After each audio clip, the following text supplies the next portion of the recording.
সাম্প্রতিক সহিংসতায় যারা জড়িত তাদের চিহ্নিত করা হবে। এদের বিষয়ে কঠোর ব্যবস্থা নেওয়া হবে বলে জানিয়েছেন শিক্ষামন্ত্রী মহিবুল হাসান চৌধুরী। বৃহস্পতিবার ঢাকা মেডিকেল কলেজ হাসপাতালে সহিংসতায় আহতদের দেখতে এসে মন্ত্রী কথা জানান।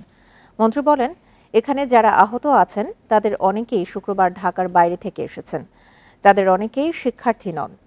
তারা কেন আসলেন, কার নির্দেশে সংঘর্ষে জড়ালেন, সে প্রশ্নের উত্তর খোঁজা হচ্ছে। মন্ত্রী আরও জানান, আহতরা যে মতাদর্শেরই হন না কেন তারা যেন পরিপূর্ণ চিকিৎসা পান সেটি নিশ্চিত করা হচ্ছে। এখন জন্ম সনদ দিয়ে খোলো বিকাশ স্টুডেন্ট অ্যাকাউন্ট। নিজের বিকাশ নিজে কর।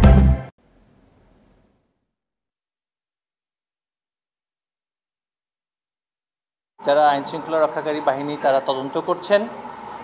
বেশ কয়েকজনের সাথে আমরা কথা বলেছি, তারা বাইরের জেলা থেকে এখানে এসেছেন।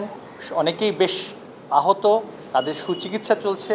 যেই মতাদর্শেরই হোক না কেন তাদের চিকিৎসা শতভাগ সরকারের পক্ষ থেকে ঢাকা মেডিকেল কলেজ কর্তৃপক্ষ, আমাদের স্বাস্থ্য মন্ত্রণালয়ের মাননীয় প্রতিমন্ত্রী মহোদয়, মন্ত্রী মহোদয় সার্বক্ষণিক তারা সেটা তত্ত্বাবধান করছেন।